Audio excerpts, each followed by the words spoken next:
북유럽이나 러시아를 가면 겨울에 털이 많은 모피 모자를 씁니다. 간혹 젊은 사람들은 모자를 안 쓰고 밖에 나가는 경우가 있고 종종 할머니들에게 싫은 소리를 듣기도 합니다. 어떻게 생각하면 이 모피 모자가 귀도 덮지 않거든요. 머리에만 얹는 것인데 무슨 효과가 있을까? 머리를 따뜻하게 하면 뇌혈관이 잘 흐르고요. 심장도 보호가 되고 체온도 지켜주는 그런 효과가 있습니다. 그래서 항상 머리를 따뜻하게 보호를 하는 겁니다. 특별히 노인들은 체온이 빨리 떨어지고 추위에 약하기 때문에 밖에 나갈 때에 항상 모자를 써야 합니다. 혈압이 높은 분도 마찬가지입니다. 사람이 늙으면 이렇게 추위에 금방 약해집니다. 이것은 러시아나 대한민국이나 혹은 과거나 지금이나 마찬가지로 모든 노인들이 겪는 공통적인 현상입니다. 다윗 왕도 오늘 1절에 나이 많아 늙어서 이불을 덮어도 따뜻하지 아니했다. 다윗은 용사 중에 용사입니다. 목동 다윗, 그러니까 노래나 부르고 시편이나 읊고 이런 사람으로 생각하면 착각입니다. 조금 심하게 말하면 다윗은 사람도 많이 죽였어요. 수많은 전쟁을 치루었고 죽음의 고비를 넘긴 인물입니다. 도망 다닐 때는 온갖 험한 길을 지나왔고요. 팔레스타인의 따가운 햇볕과 밤의 추위를 다 견뎌야 했던 그런 인물입니다. 그럼에도 불구하고 세월에는 장사가 없다고 나이가 늙어서 느끼는 이 추위는 감당할 길이 없었습니다. 신하들이 왕을 보호하기 위하여 궁리궁리하다가 내놓은 대안이 아름다운 여인, 처녀를 구해서 우리 왕을 시중들게 하자. 하루 종일 왕을 보살피고 밤에도 왕의 침실을 따뜻하게 해주는 그러한 역할을 맡기자. 그래서 정말 아름다운 여인을 구해서 왕의 방에서 왕을 시중들게 했습니다. 그들은 혹시 기대하기를 우리 왕이 만에 하나 이 젊은 여자와 잠자리라도 같이 하면 혹 회춘하지 않을까, 이런 생각도 했던 것 같아요. 그러나 오늘 말씀은 우리에게 알려줍니다. 그 여자가 시중을 다 들었지만 왕이 잠자리는 같이 하지 않았다. 같이 하지 않은 건지 못한 것인지는 잘 모르겠어요. 나이가 많고 그리고 몸이 받쳐주지 않으면 할 수 없지요. 혹시라도 성적 욕구가 있더라도 자기 몸이 따라가지 않으면 그 일을 할 수 없을 겁니다. 다윗은 젊었을 때에 아름다운 여인이 목욕하는 것을 보고 그 정욕을 참지 못했습니다. 나중에 그가 사랑하는 부하의 아내임을 알고도 결국은 그 여자를 불러다가 간통의 죄를 범했던 인물입니다.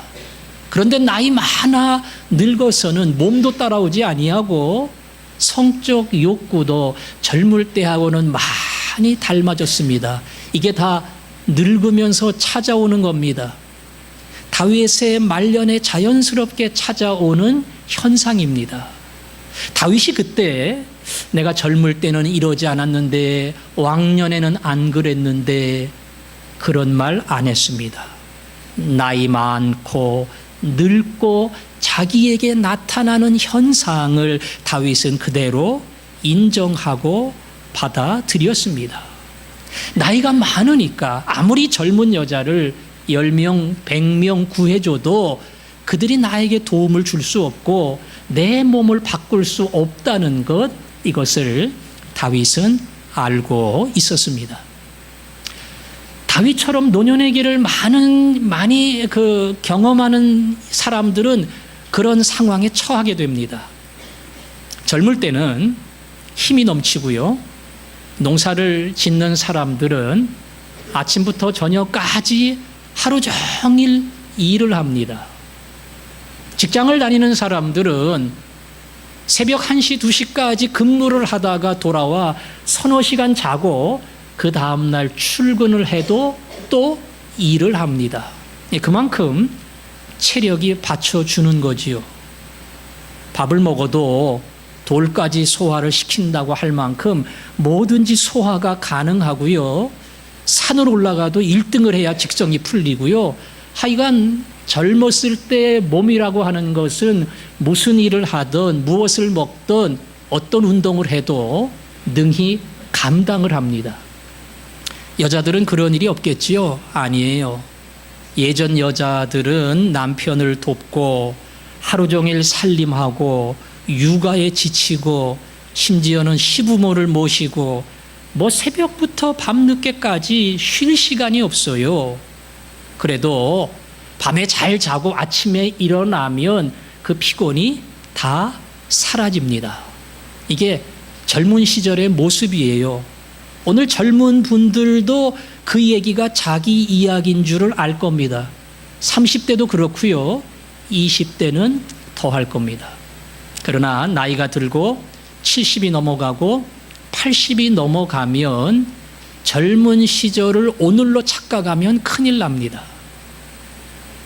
왕년엔 내가 안 그랬는데, 젊을 때는 이러지 않았는데, 그 옛날을 생각하고 살다가는 큰 고생을 합니다. 운동도 그냥 산보 정도 해야 돼요. 산보. 일은 못합니다. 하면은 다른 사람에게 피해를 줘요. 그냥 살살 구경만 하시면 돼요. 밥, 우리 교인들도 젊은 시절 먹었다 하면 라면을 5개씩 먹었다. 이런 분들 계셔요. 지금은 하나만 먹으면 딱 맞습니다. 하여간 모든 게 옛날하고는 달라요. 건강식품 아무리 홍삼을 먹고 뭐 한약을 먹고 몸에 좋다는 거 다 먹어도 그거 가지고 갑작스러운 변화가 나타나지 않습니다. 젊은 시절과 오늘은 그렇게 다르다는 겁니다. 중요한 것은 노년에, 특별히 인생 말년에 과거를 회상하고 젊음을 기억하고 아쉬워하는 게 아니라 오늘의 나를 다윗처럼 받아들이고 인정한다는 것, 이게 굉장히 중요합니다. 진흙은 처음에 말랑말랑할 때는 모양을 만들 수가 있어요. 나중에 점점 굳어지면 변하기가 어렵습니다. 나이가 들면 걷는 게 불편해지고요. 언젠가 어느 시점인가는 지팡이를 잡아야 돼요. 그리고 유모차 같은 거 이렇게 미는 거 있죠? 예, 그것도 해야 되고요. 더 나아가면 요양병원도 가야 합니다. 굉장히 자연스러운 겁니다. 절대 이상하거나 뭐 몇몇 특별하게 약한 사람들이 가는 길은 아니라는 거, 이거를 알아야 됩니다. 나이가 들면 병이 쉽게 찾아옵니다. 3명 중에 1명은 암에 걸립니다.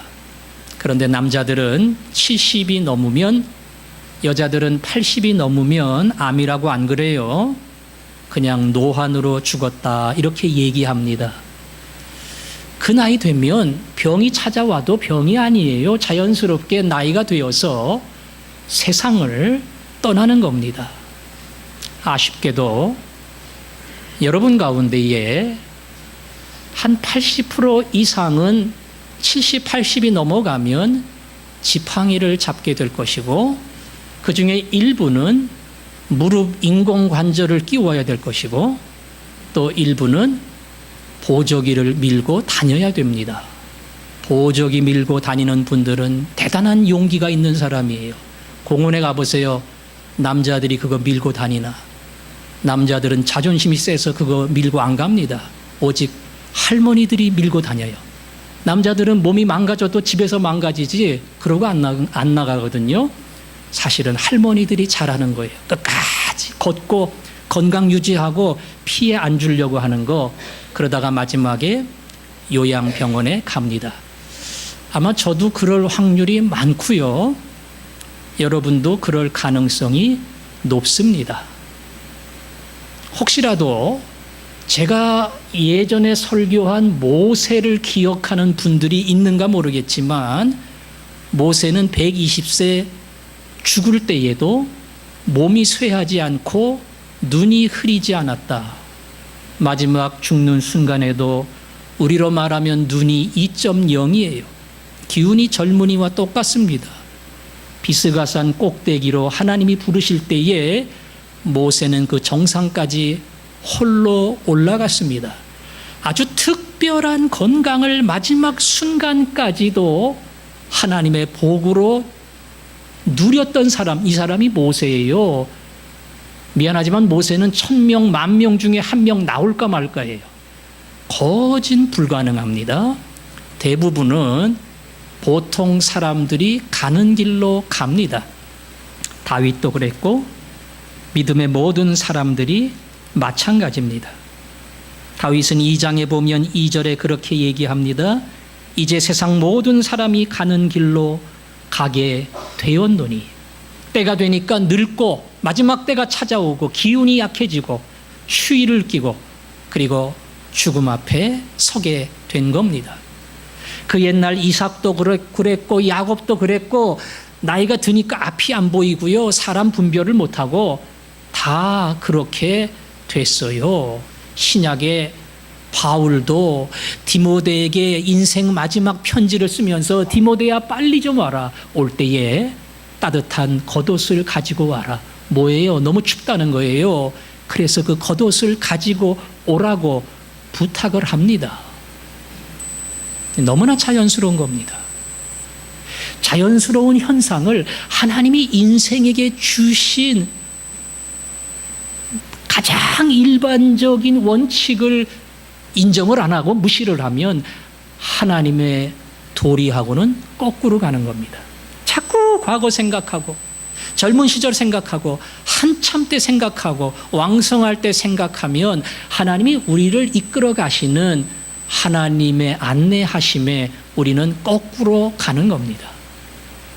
늙는 거 정상입니다. 정상이에요. 나는 지금도 계속 젊어지고 있다. 물론 그런 분도 있을 겁니다. 그러나 20대 중반을 넘어감과 동시에 늙는 겁니다. 혹시라도 나는 60 넘으면서 머리가 까매지고 있다. 혹은 점점 힘이 뻗친다. 이런 경우도 있겠지만 잠깐만 그럴 겁니다. 그리고 다시 몸은 원래 하나님이 정한 법칙대로 갈 겁니다. 그 길로 가면 하나님이 정한 길대로 가게 하시니 감사합니다. 다윗의 길을 가게 하시고 이삭의 길을 가게 하시고 야곱의 길을 가게 하시고 바울의 길을 가게 하시니 감사합니다. 그게 우리의 고백이 돼야 돼요. 중요한 것은 고백으로만 끝나면 안 됩니다. 바울은 이야기합니다. 나의 떠날 기약이 가까웠다. 그러나 이제 나를 위하여 의의 면류관이 예비되어 있다. 하늘나라 의의 면류관이 나를 위하여 예비되고 있다고 하는 그 사실이 바울에게 큰 위로와 격려가 된 겁니다. 약하고 병들고 이러다 죽는 사람하고 건강하고 끝까지 잘 버티다 죽는 사람하고 건강한 사람이 훨씬 낫지요. 그러나 약하고 병드는 것이 하나님이 정한 노년의 법칙이라면 나는 정상적인 겁니다. 그리고 정상을 뛰어넘어 나는 하늘의 영광, 천국의 하나님을 바라보고 그것이 내 마음에 큰 위로가 되고 소망이 되고 기쁨이 되는 것, 이것이 신앙인만이 고백할 수 있는 겁니다. 늙으면 자꾸 과거를 봅니다. 젊을 때 아름다웠던 미모를 떠올리고 한창 힘을 썼던 그 시절이 기억이 납니다. 그러나 나이가 들어감과 동시에 하나님, 약해지는 것 참 감사합니다. 하나님, 머리가 휘어지는 것도 더 감사합니다. 하나님, 병이 종종 찾아오는 것도 감사합니다. 그리고 이 병 속에서 너는 세상의 사람이 아니다. 말씀해 주시는 건 더 감사합니다. 약함 속에서, 질병 속에서, 그리고 내 마음대로 되지 않는 육신을 볼 때마다 나는 땅의 사람이 아닌 하늘의 사람인 것을 알게 하여 주옵소서.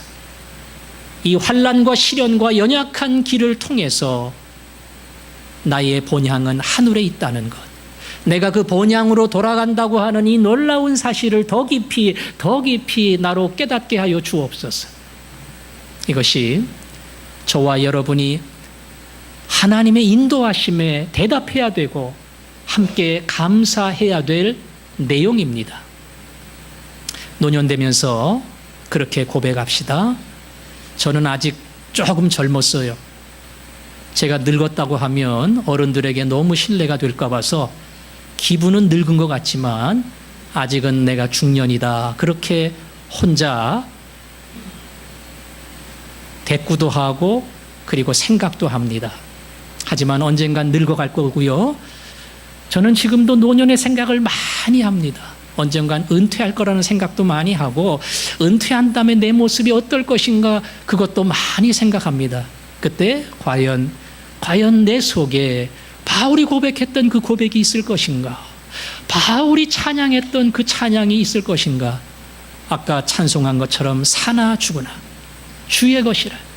살아도 좋고 죽으면 더 영광이고 하나님이 나를 부르신다고 하는 그 시점에 다가갈수록 내 마음속에 그 나라를 사모하고 그 영광을 기다리는 이 간절함이 있다.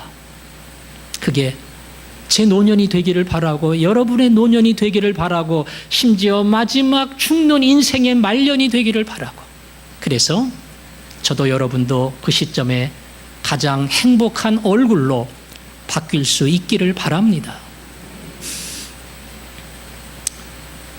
다윗은 인생 마지막 길을 걸어갑니다.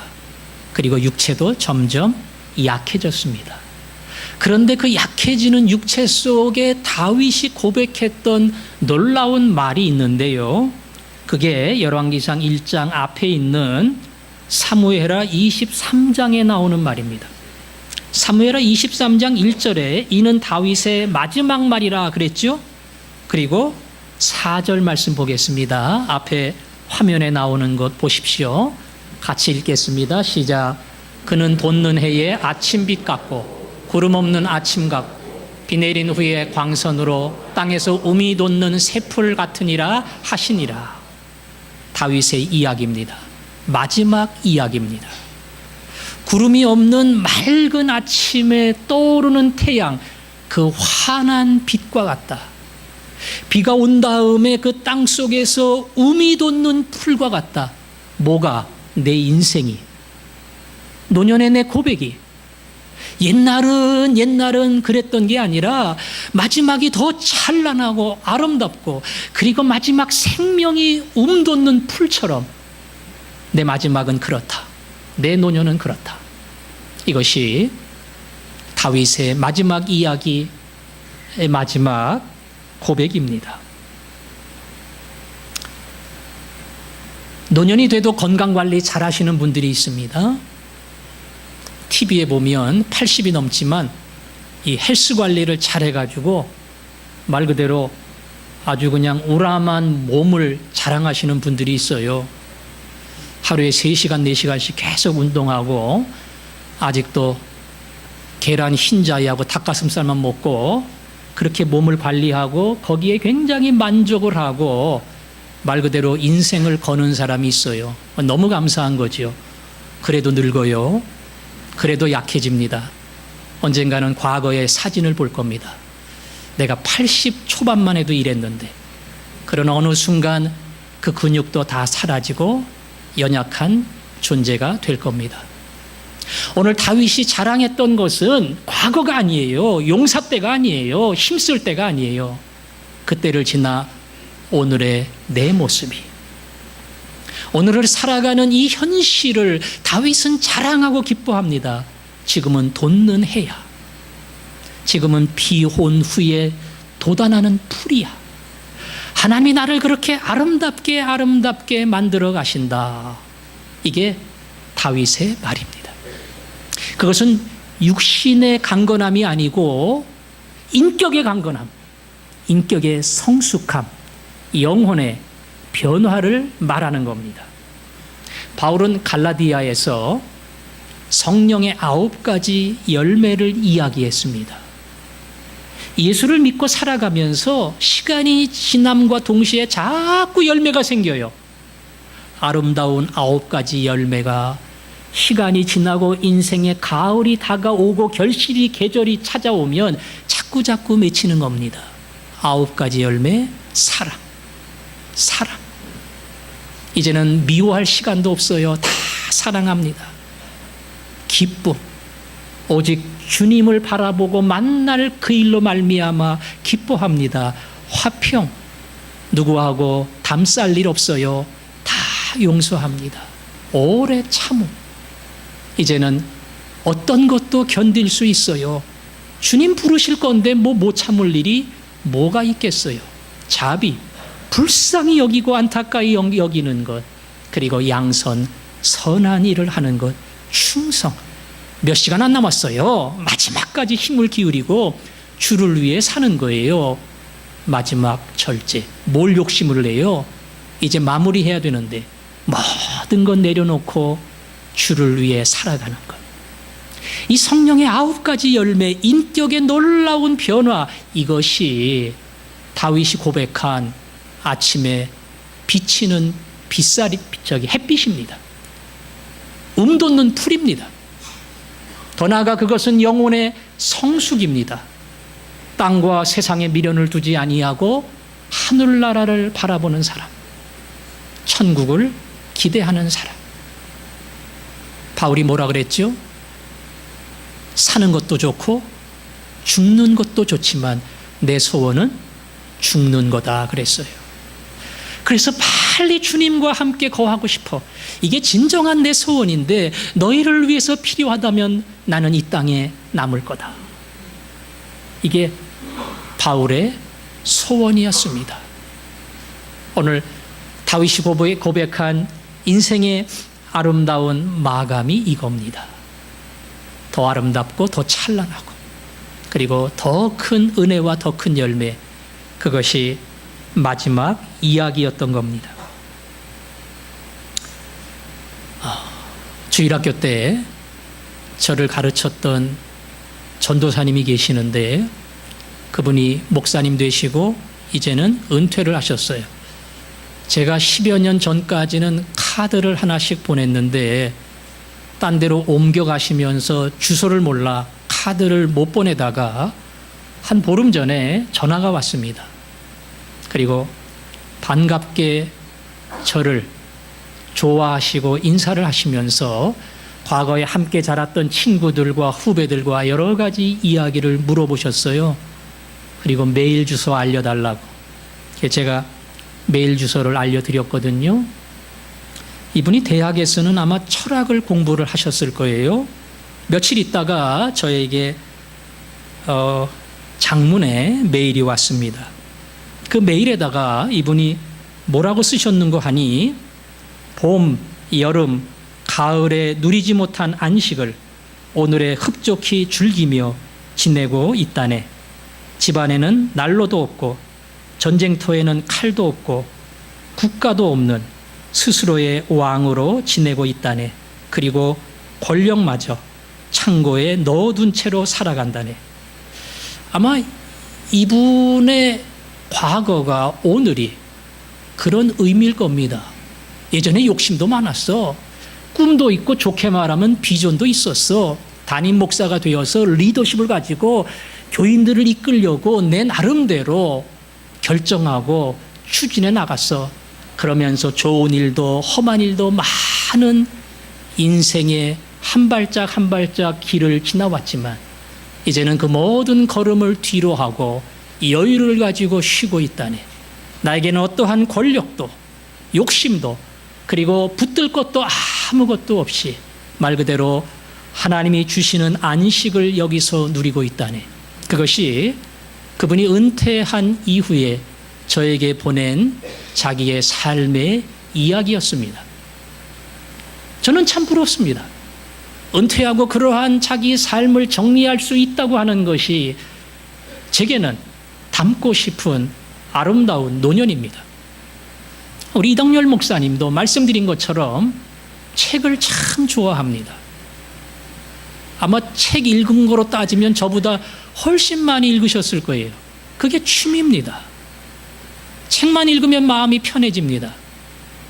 성경도 읽으면서 예전과 다른 은혜를 느낍니다. 예전에는 성경 읽으면서 설교해야지 그러고 읽어야 돼요. 이제는 그런 부담도 없어요. 그냥 읽으면 됩니다. 부담도 없이 이렇게 읽을 때에 하나님이 주시는 감동과 은혜가 있어요. 그거를 이렇게 누리고 깨달으면서 그게 얼마나 좋은지 몰라요. 우리 목사님이나 저를 가르쳤던 이 스승이나 어찌 보면 노년을 참 아름답게 보내고 있습니다. 은퇴하면 후유증이 옵니다. 우리 목사님도 사실 조금 그랬어요. 준비 많이 했는데 은퇴한 다음에 처음에는 아주 힘들어했습니다. 그러나 금방 가야 할 길을 잘 정리하고 그 이후에는 누구도 누리지 못한 노년의 즐거움을 맛보며 살아갑니다. 제가 그런 소원이 있어요. 그렇게 살고 싶은 마음이 있습니다. 우리 목사님처럼. 거기다 하나 더 보태서 사람도 좀 만나고 은퇴한 목사님들하고 놀러도 가고. 예. 우리 목사님은 그거 잘 못하거든요. 예. 말씀과 책을 많이 보고 은혜를 받으면서 좋은 친구들 만나고 그 노년의 삶이 얼마나 행복하고 예수 안에서 지나온 인생이 얼마나 감사하고 그리고 최고 감사는 오늘이다. 이게 제 인생 되고 여러분의 인생 돼야 되지 않겠어요? 흰머리 보면서 자꾸 걱정하고 주름살이 또 늘었네 이러고 한숨 쉬고 그러지 않고 노년을 아름답게 기다리고 맞이하는 사람.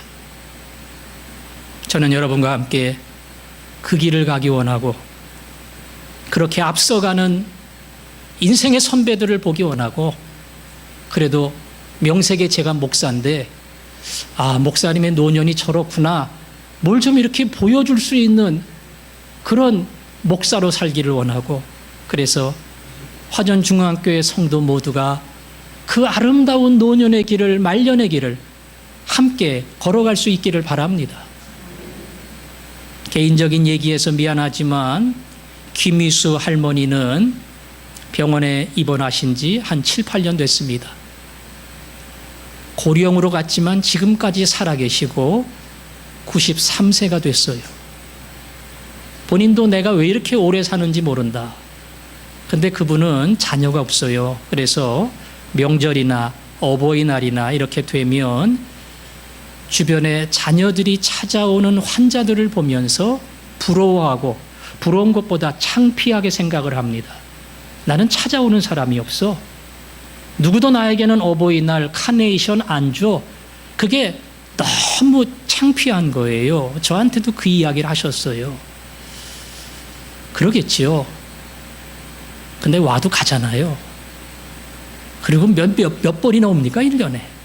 뭐 다 따져봐도 4번, 5번이면 끝나요. 그리고 더 오래 살면요, 더 잘 안 와요. 그래서 조금 더 외로워져요. 그 사람들이 오지 않을 때 예수 하나로 만족하는 법 못 배우면 큰일 납니다. 이 사람들이 맨날 와서 나 위로할 수도 없어. 나 격려할 수도 없어. 효도할 수도 없어. 그러나 주님은 내 곁에 계시고 그 주님으로 만족하니 예수 한 분만으로 이거를 고백할 수 있을 때 노년의 삶이 외로움으로 끝나지 아니하고 말년의 삶이 허전함으로 끝나지 아니하고 오직 예수로 만족하고 예수로 감사하고 예수 한 분만으로 찬양하는 넘치는 인생이 될 겁니다. 우리 모두 그 길을 갈 겁니다. 그리고 그 마지막은 천국입니다. 인생의 마지막을 장식할 때에 얼굴이 환해지는 사람, 여태까지 살았던 그 모습 중에 가장 찬란해지는 사람, 그게 여러분이 되기를 원합니다. 제가 말씀드린 김진홍 목사님 형님도 정신병으로 여러 사람 괴롭히고 힘들게 하고 엄마 속 다 뒤집고 하다가 마지막 3개월 동안 멀쩡한 정신으로 찬송 부르며 살다가 하늘나라 갈 때에 내 영혼이 은총 입어 그 찬송을 부르는데 얼굴이 확 바뀌면서 완전히 천사의 모습으로 변했다. 자기는 그거 볼 때에 진짜 천국이 있다, 이거를 정말로 확신을 한다. 왜? 우리 형님은 천국 간 모습으로 얼굴이 바뀌었기 때문에. 우리는 그렇게 바뀔 겁니다. 인생 조금 험하지만, 힘들지만, 거칠지만, 후회도 있지만, 탄식도 있지만 더 아름다워질 겁니다. 더 멋있어질 겁니다. 그리고 마지막에 가장 찬란하고 영광스러운 모습으로 인사하게 될 겁니다. 하나님이 그런 복을 여러분 모두에게 주시기를 주님의 이름으로 축원합니다. 오늘은 이 찬송입니다. 함께 불렀지요? 내 인생 여정 끝내요. 강 건너 언덕 이를 때 우리의 고백할 수 있는 말 한 가지입니다. 예수 인도하셨네. 예수 인도하셨네. 매일 발걸음마다 예수 인도하셨네. 가시밭길 인생을 허덕이면서 가고 시험과 환난이 많지만 우리가 고백하는 마지막 고백, 예수 인도하셨네. 이것이 여러분과 저의 고백인 줄로 믿습니다.